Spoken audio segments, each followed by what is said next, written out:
Hi there, welcome along to Outdoor Gear Chat. This is episode 70. It's what a milestone that is for us. And amazing that we're here to talk about the Everest 50th anniversary. This is part two in our podcast. I'm joined as always by Cathy. Hi. Hi Wayne, I am Cathy and I'm the co-owner and director of the Joe Brown shops in Snowdonia and the Climber shop in Ambleside.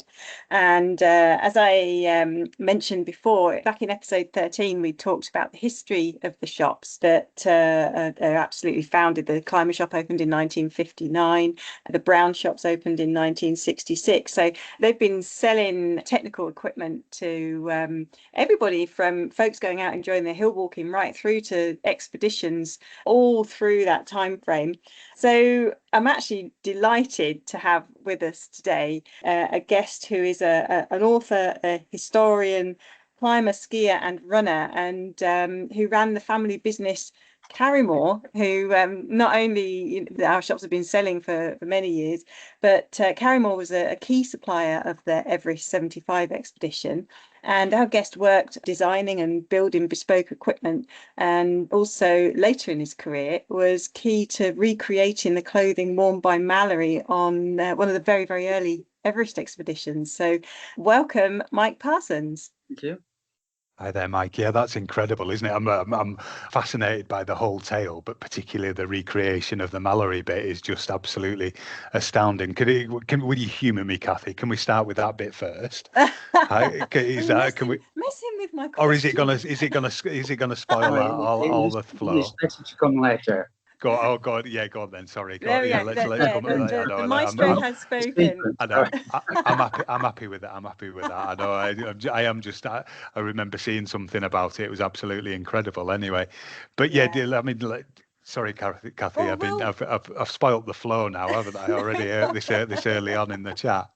Not at all, because more editing to do. Yeah. Literally from the early days, from those 1930s expeditions through to 1953, which was obviously the big expedition where Tenzing and Hillary stood on the summit of the highest peak in the world for the first time. And that pivotal expedition was announced on Coronation Day back here in the UK, which was a hugely important day and a hugely important announcement. And I think it's obviously one of those moments in time where if you were there, you remember where you were and what was happening. And Mike, I do know that you were there in 1953 to hear that sort of momentous news of the climb of Everest. But where were you and what did it mean to you? Well, I was 11 years old and I was camping on the side of Windermere at Felfoot. Oh, yeah. Oh, how awesome. The weather was awful. It was blowing the tent around and it was raining and gusting. We were out checking the pegs to make sure they weren't pulling out and so on. And my dad had his so-called mobile radio, which was the size of 2 bricks, held up here, and the aerial was extended and touching the top of the tent, and the radio was crackling away, and he was listening to the broadcast of the coronation. Suddenly, one arm shot up in the air, and he said, "Hey, they've climbed Mount Everest." And it's very curious. I find it curious that my thoughts were, even at 11 years old, I could see that the British Empire was fading rapidly. Fading. It's amazing that I would think of that at 11 years old. And I wondered if this was some sort of revival. It wasn't, but it meant a huge amount for climbing and mountaineering. Yeah, it's phenomenal, isn't it? And like I think Cathy, you were saying an earlier podcast about or it might have been a chat that we were having, but the timing of it and that it was kept secret, and how all that worked to make sure it was reported and the news didn't get out. So it's fascinating hearing that. It was so important. There's a book written called Coronation Everest by a lady called Jan Morris, and she was responsible. I think it was Sunday Times that she was she was there. working at. It broke it. Yeah, wow. Yeah, so she was responsible for breaking that news and the security around breaking that news. And I remember coming across the book and thinking, that's strange. I don't remember any women on that Everest trip. Yeah, and of course, Nice, yeah. Jan Morris has got an incredible story herself, because she was James Morris when she broke the news, and in the 70s went through a whole sex change, and she's written another fantastic book describing that process. Look her up, Jan Morris. She's an absolute legend. Unfortunately, she passed away just last year, I think, but she's a prolific writer, and oh yeah, really, really, really, really interesting. So, but we digress. I know. I'm sorry, Mike. As I look back now, because I'm writing my memoir, I could see that there were two pivotal happenings, and one was the Everest, but some years prior to that was the founding of the BMC. Now, that might not sound pivotal to you, but it was very pivotal because of the nature of our society. Because historically, Britain's society is very structured, hierarchical, and climbing was related to the upper classes, as only they could have the time to go out to the Alps. After the founding of the Alpine Club in 1857, every other alpine country in Europe, opened up an alpine organization which was open to everybody. Right. But we remained very, very hierarchically structured. You had to be either a gentleman or a hell of a bloody good climber to enter this elite part of society. That's how society worked. So the BMC was founded in 1946, and that was really, really super important because they published a book called Climbing in Britain, and it was the first instructional book, not the first guidebook, the first instructional book, telling you how to climb. And that sold 125,000 copies. Wow. And that was sold to the men returning from the war in 1946, yeah? Right. And that provided a foundation of people who were jumping into climbing. Yeah, and a boom, loads of fit, active people coming, well, soldiers, airmen, I suppose, that would want to do that sort of thing as a pastime. Yeah, but something else happened that was critically important for our family business. You see, we had a bike shop in East Lancashire. Right. And the bike shop was selling bikes, of course, but we also had a little workshop above selling bike bags, which my dad had named Karrimor. And initially it was set up in my dad was a racing cyclist. He set up and he held the local record for Rawtenstall to Blackpool, which was about 45, 50 miles or something. Right. And he set up a bike shop in the start of the Great Recession because the cotton mills were in trouble in that period. But as the war came along, then only essential articles were manufactured. So consumer goods were not made at all. And so therefore he had the idea, he bought a couple of sewing machines and persuaded my mum and aunt to make some bags simply to sell in the store because there was nothing to sell. And this was their livelihood. Yeah. However, he was working very, very hard and very late, and he had an accident and he splashed spirits of salt in his eyes. And my mum nagged him, but he still didn't go and have it sorted for some while. And he then did go to Moorfields Eye Hospital, which is still a leading eye hospital in Britain and in the world. And they operated. But at that moment, a German bombing raid came across, the sirens rang out, and they had to move him. And after an eye operation, you have to be kept very still. I remain still, yeah. Right. After they pulled him back, they said, "Sorry, Mr. Parsons, we have lost it." So he didn't finally lose his sight until quite a few years later, but it was step by step, gradually getting worse. And I did one last ride with him on the bike. before he finally lost his sight. And then years later, we started riding tandem front with Right, him. wow. Yeah. And how did that impact upon the work? Sorry, Mike. We very excitedly have questions. I'm really sorry to disturb you, but there's so many things that I guess, running through my head as far as tales are concerned. Did it stop him doing any of the work at all? Did your mum pick up on carrying, making the bags?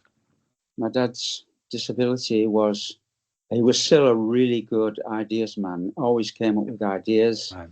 But also he was very frustrated because he was limited in what he could do. I left school in 1960.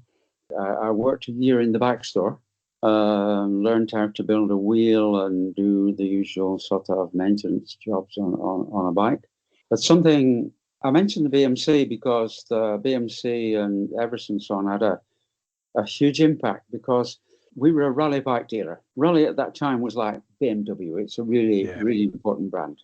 But during the war period, Raleigh had, of course, not made any bikes. They had only been making shells, millions and millions. I have the original book of that, showing how many millions of shell cases that they made. Gosh. And looking forward to the boom in bicycles, they opened a second factory, 20 acres, can you imagine?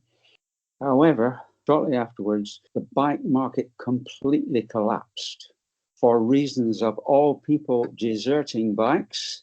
For two reasons. One, they were getting on the crags. But also there was a very strong sociological factor that if you were riding a bike, you were regarded as an impecunious bleeding peasant. Right, okay. Very, very strong. And so over the following years, there's a huge shift towards motorized transport, whether that be a motorbike or a car or whatever. And then motorways started to open.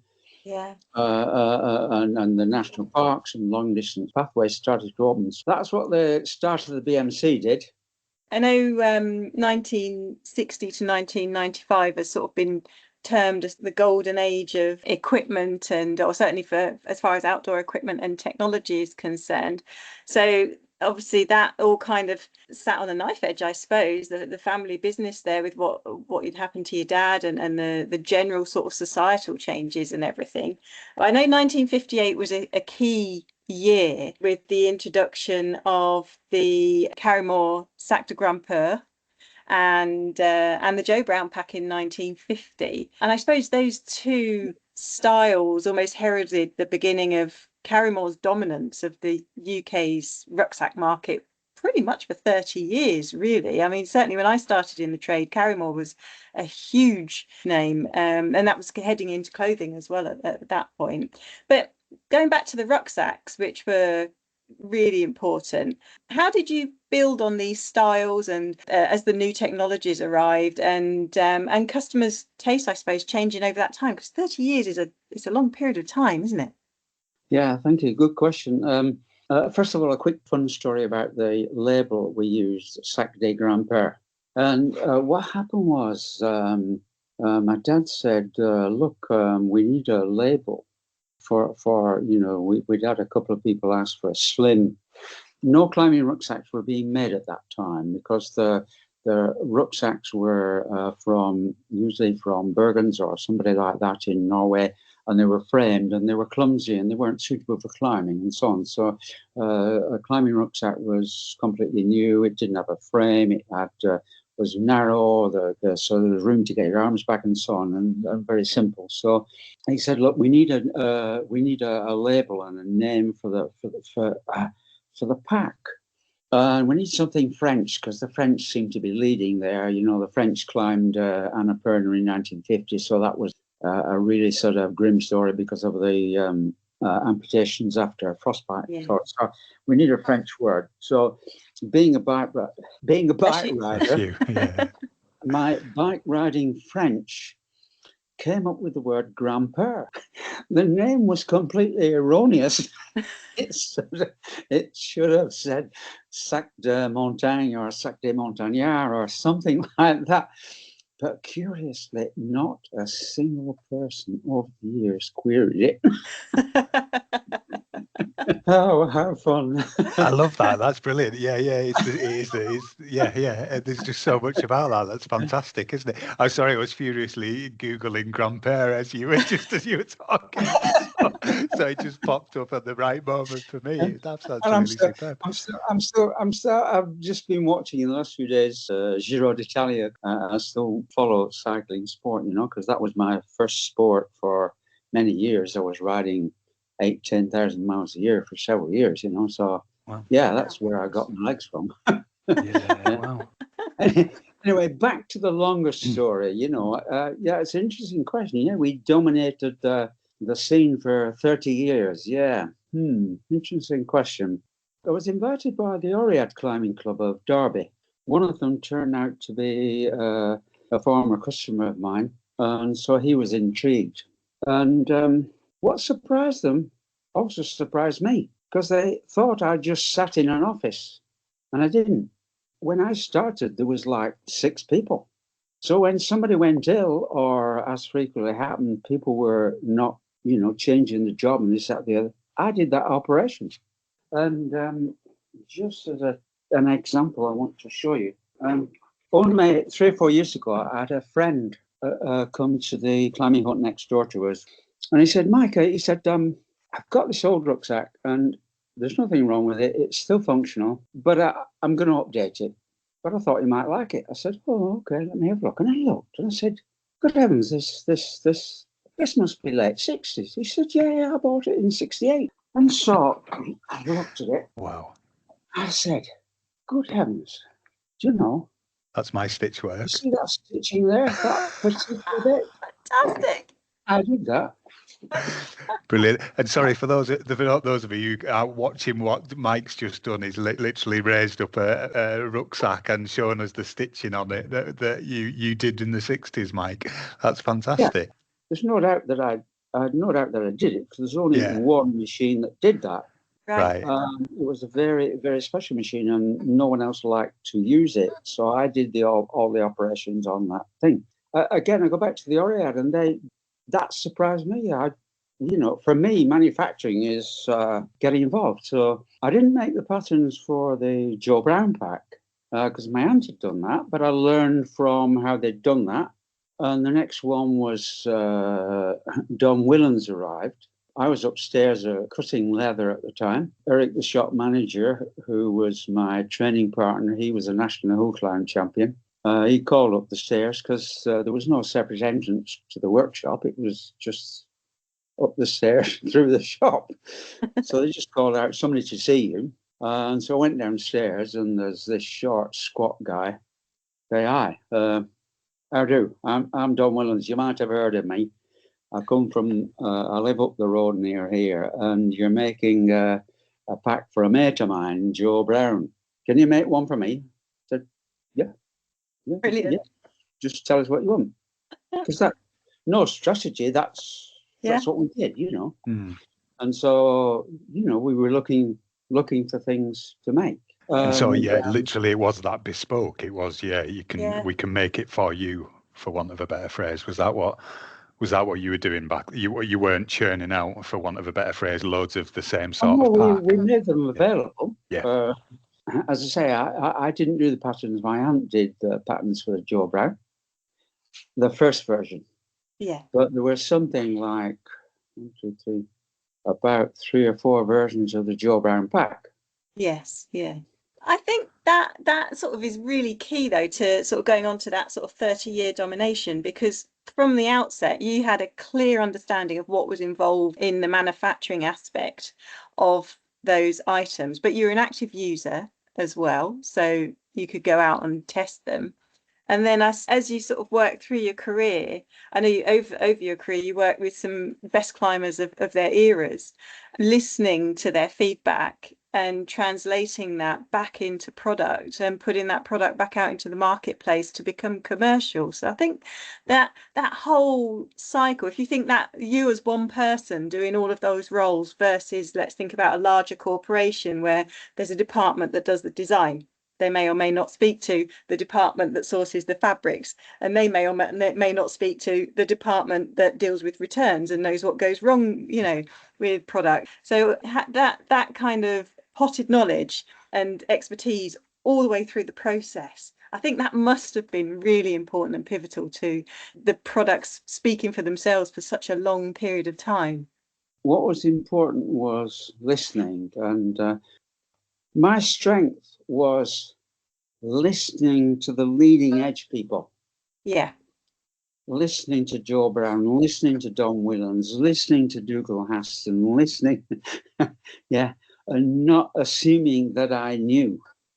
And so that was one of the small things that kept me ahead in that period, including my hands-on approach, being able to make the patterns. I didn't continue making the patterns throughout the whole lifetime of the period eventually, but I was, for the first, when did I stop?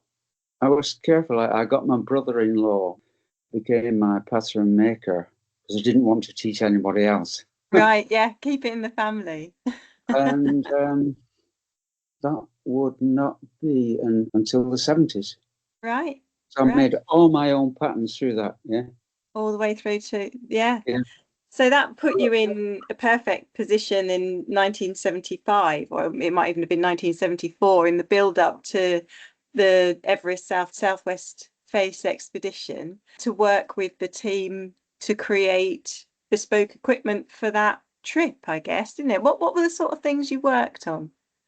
Well, could we jump back a little bit, because John was the equipment officer for, first of all, Annapurna. Yes. Yeah, and Chris on his 90th was interviewed by Niall Grimes at the BMC. Yeah. And asked what his favourite things that he still remembered, and he remembered his climbs in the Alps with Don, and said probably Don was the best mountaineer that Britain had ever produced, but bloody awkward to manage. Yeah. There is actually a if you search deep on YouTube, there's episode of This Is Your Life for Don Willans. All right. Yeah. There's a few famous faces on there. Anyway, so he was popping in and out for, he'd come to collect a royalty check or something. And then one day he came in and said, you know that canvas you're making my pack out of? Yeah.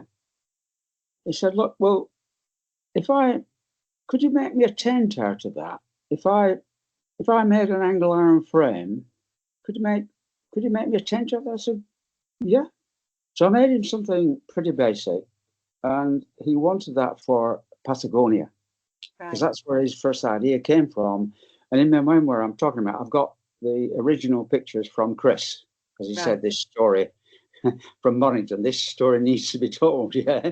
So I got all Mornington's original pictures, and what Don did in Patagonia, he actually, the tent kept being blown down, so he eventually found some boxwood on the local farmstead and erected that halfway up, and they wrote on it Club Britannico members only, because they were competing against the Italians and so on.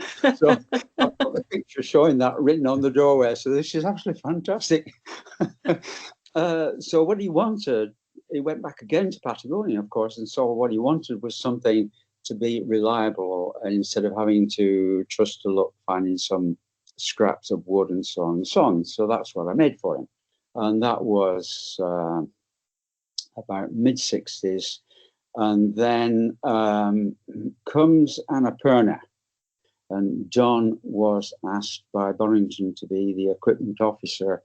So he came along and said, okay, that tent I made for, could you do one for Annapurna? I said, oh, well, they're going to be a bit heavy. He said, doesn't matter, as long as they're not heavier than a porter load. So he gave me very little instruction. I made all the aluminium frame, because by that time we were making aluminium pack frames, and I made the corner pieces. And I knew that people disliked a tunnel entrance because their feet got caught up in it. So I made an entrance at both ends. I made a big U-shaped zip one end, and if you've seen the one that was on display. Yeah, there was one on display at the Everest exhibition in Redgate recently, wasn't there? U-shaped zip one side, which of course, as a zip, there could be problems there. Yeah, so you could shut that up completely and then just use the tunnel entrance and so on. So that was a fail-safe. But the actual canvas pulled around the frame and tensioned underneath, and then lined it with yellow Karrimor, which was starting to become famous at that time. Yeah. And the idea was that, and this was Don's genius. Yeah. He realised that you couldn't get a wedge-shaped tent in; it would be crushed by the spindrift and the snow coming down the slope. And the idea was that they dug in the tent and pushed it into a sort of a cavity there. And occasionally what they did also was put some tarpaulins and things up on the slopes, pinned up by some dead men, into the snow, just to help it off. But when we got to Everest was the next step. By that time, Chris tried Everest. The Germans tried it. John Clare, I'm just doing a story on him at the Alpine Club. John Clare was on the German Herrlichhofer climb in 1972. Because the whole world was having a go. Everest was going to be the big prize by this time. Whoa, everybody wanted that for sure. Yeah. They got they announced the team on the 10 o'clock news. It was such big business. Big wasn't news, it? literally, yeah. Yeah, yeah. What happened was that I was driving home listening to Radio 4, headline news: Don Willens has not been accepted for Chris Bonington's 1975 expedition. Yeah, it was huge. Yeah. And sometime after that, I said, "Hey, Chris, that was a tough call, wasn't it?" He said, "I didn't make that call. Dougal did. Dougal said, if that man's going, I'm out." So sadly, Don wasn't on it, but he was a genius and very, very practical, hands-on to solve. I mean, it was a genius to think that you could use a box tent to solve the Annapurna and Everest problems. Anyway, what happened was that Chris got Hamish McInnes involved on that Everest 75 one, and there was some risk that in that case Chris had been monitoring from various expeditions what the conditions were and everything and so on. So they realized that there could be places where there wasn't enough snow to dig out, and that would be a real problem. Yeah. So Hamish made a completely different design of frame, and he made it so that the outer struts that on the downward side were adjustable in length. So you could adjust it, you could put it in place on a slope without deep snow. Yeah. And therefore there was a full platform inside it, yeah. And I made the tent that covered it again. Incredible. And you can read in the descriptions, how important it was for the team to sleep on a flat platform. And I think there's also a description at some point, because of condensation and cooking, they were sleeping on the carry mats, but they're also using them to insulate on the top to stop the condensation. And also there was one other important change, sounding small, but the original Annapurna box tent was sort of specified in size by Don, who is rather less tall than Dougal.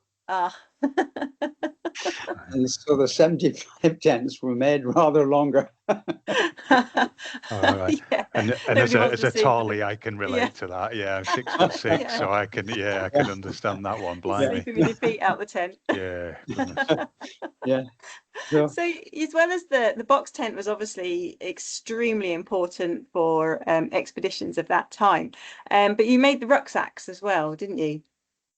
Oh yeah, I mean, what I meant. Yeah. Oh, he's going in this cupboard again. Yeah. What's coming out? What they wanted for the 75 they wanted some further modifications of the pack. The pack that Don had done, actually, for Annapurna wasn't that good. I redesigned it and it became a big commercial success as the Annapurna pack. Ah. Yeah. Yeah. However, the specification for the 75 pack was that they wanted some way to hold the oxygen bottle upright. So I made a pack with a sleeve on the inside that held the bottle upright. It wasn't flopping about. Mm. And also they were having problems with the exchange valve in freezing up. And so they wanted some way of holding the exchange valve inside the pack so that it wouldn't freeze up. It wouldn't be open to the air. And so this is one of the original packs. Yeah. Oh, look at that. Oh, wow. So for those who are listening to the podcast, we are looking at a brilliant red canvas rucksack with Karrimor Everest 75 on the logo, with beige straps coming down the front with metal clasps, and very kind of rectangular pockets on the side. And then Mike's just holding it up. And what's that? There's something strange on the bottom of the side packet there. So the pack is proved coated nylon, of course, regular. Yeah. But to hold the exchange valve at the bottom, there was a separate pouch there, and this was in windproof fabric, not coated. Oh. And then the exchange valve was. Let me just phrase it a little bit further. The exchange valve was in that section there, and the tube supplying the oxygen came out of here, and you drew that up with a draw cord, yeah. Right. And that went onto the, the breathing mask on the face, yeah. Oh, okay. And then, so it was critical that the fabric around that exchange device was windproof, but not coated, so that there was no buildup of condensation to create ice, Correct. basically. Awesome. Awesome. Awesome. Oh, what a treat to see an actual pack from the trip there. That's superb. And then it's got, just back to what you were saying earlier about sort of redesigning packs for climbing. That one had like rigid poles on the back, didn't it? As well as the.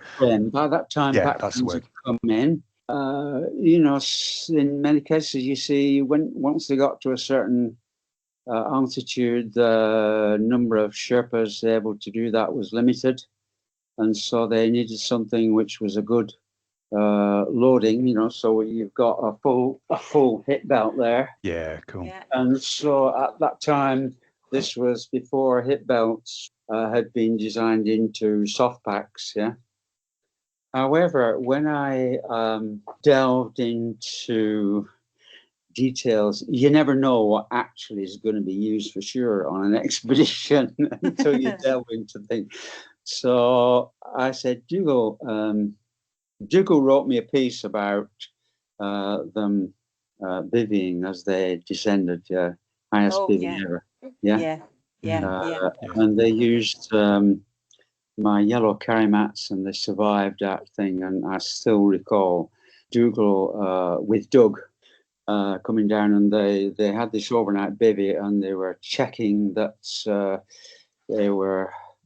we talked about creeping into action and checking their reactions if they're just throwing snowballs in the air just as they restarted, to see if their mobility and climbing reactions had been degraded with the lack of oxygen, you see.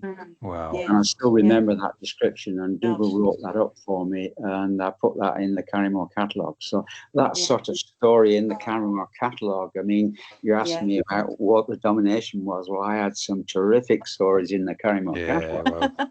It was a collector's piece, And so, however, when I delved further into Dougal's things, I found that he had customized, or asked somebody to customize, a soft pack for him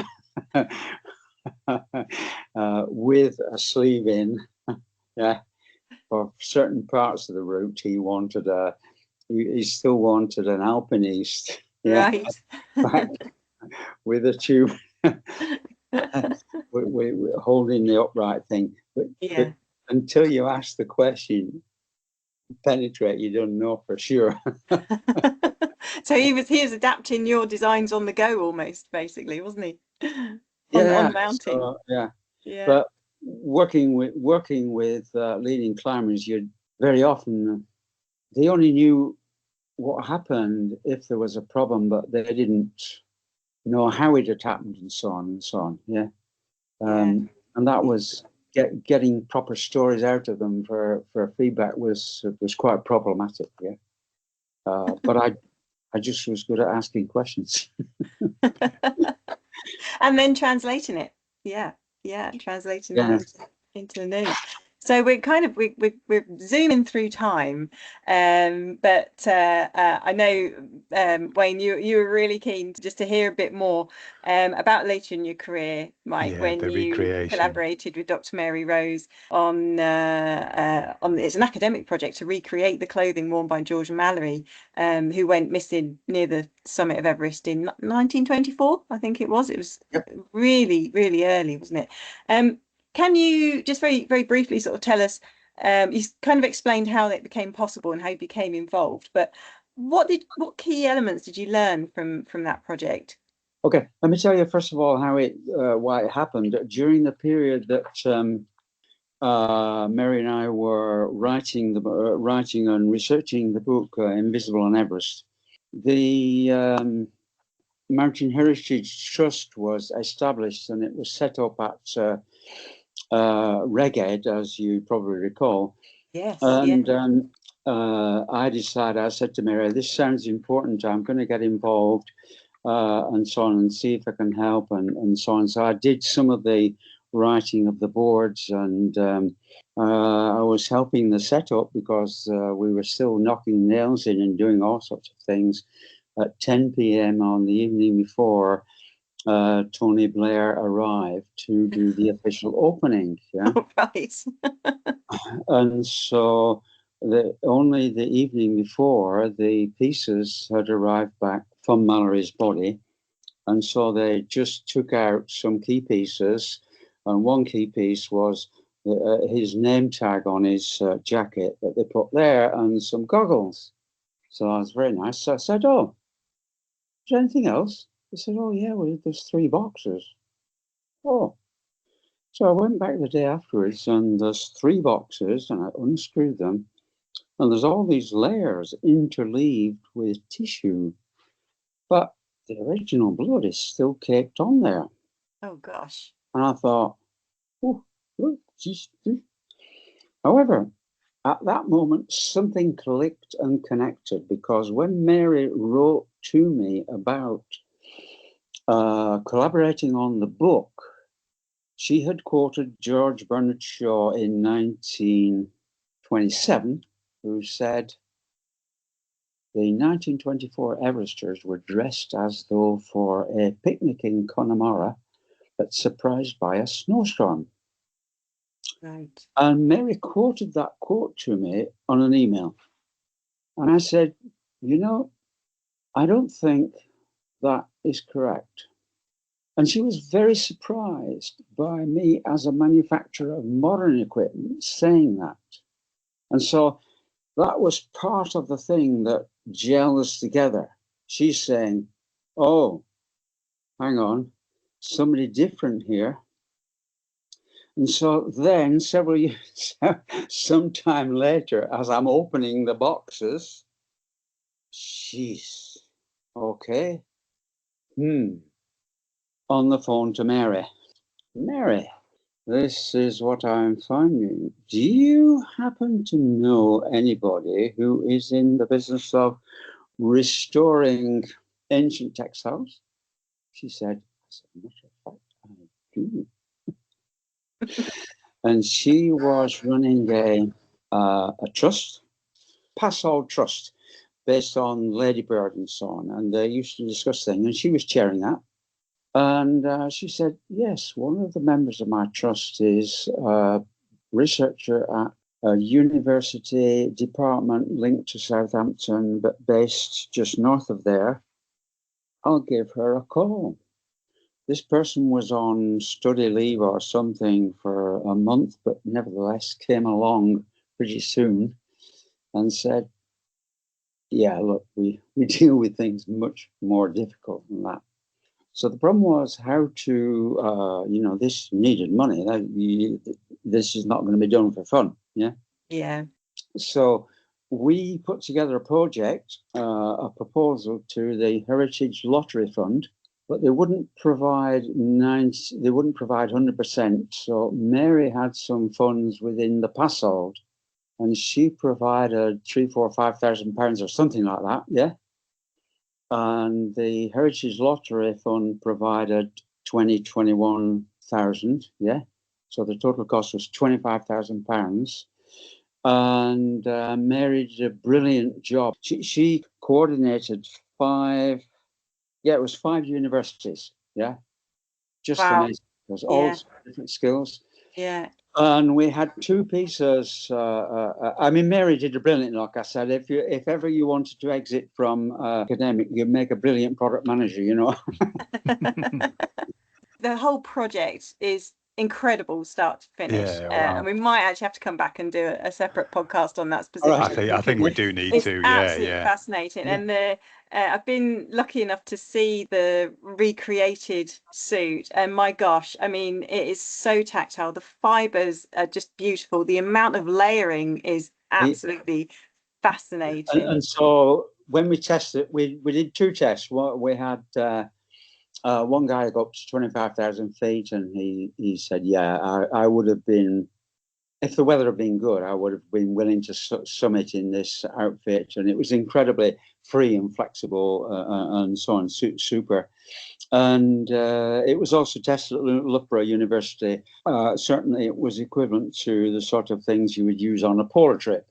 What, of course, within those layers was lacking was down equipment, which was used for, mainly for overnights and things like that.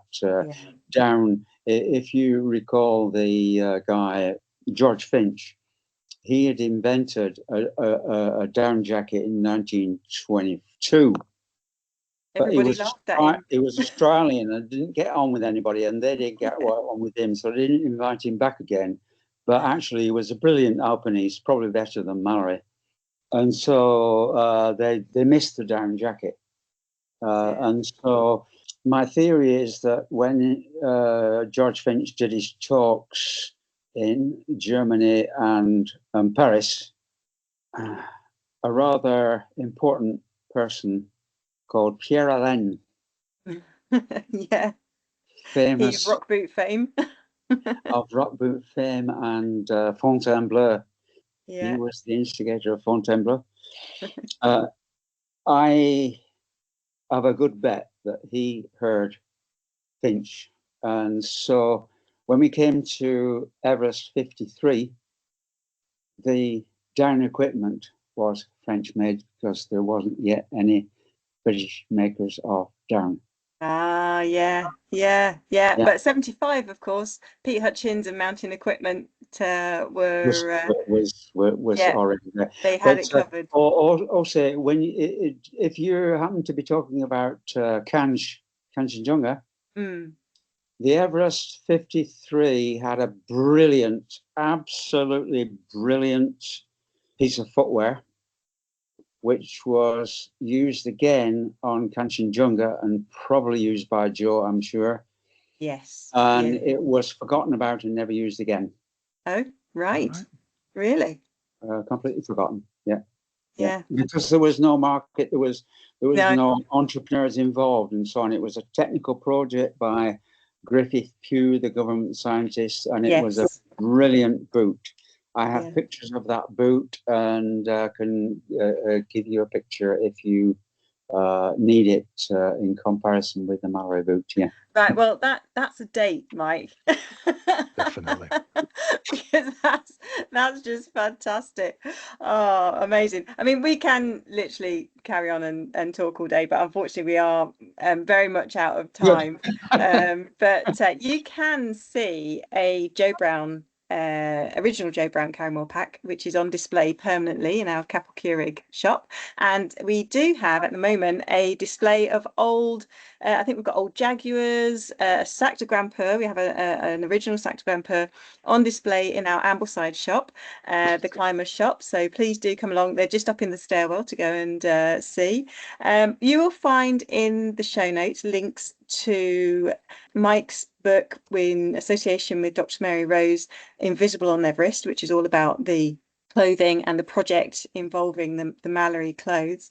And Mike, you're obviously working on a fascinating memoir at the moment, so be sure to check our website when because it will be there when it's available, and you can find that on www.climbers-shop.com. And there is also a wealth of additional information. There's also an article on the history of the Kanchenjunga 1955 expedition as well, that Joe Brown was part of, that Mike just mentioned, and that is available on our blog and also via our Joe Brown Outdoor Academy, which is www.joebrownoutdooracademy.com.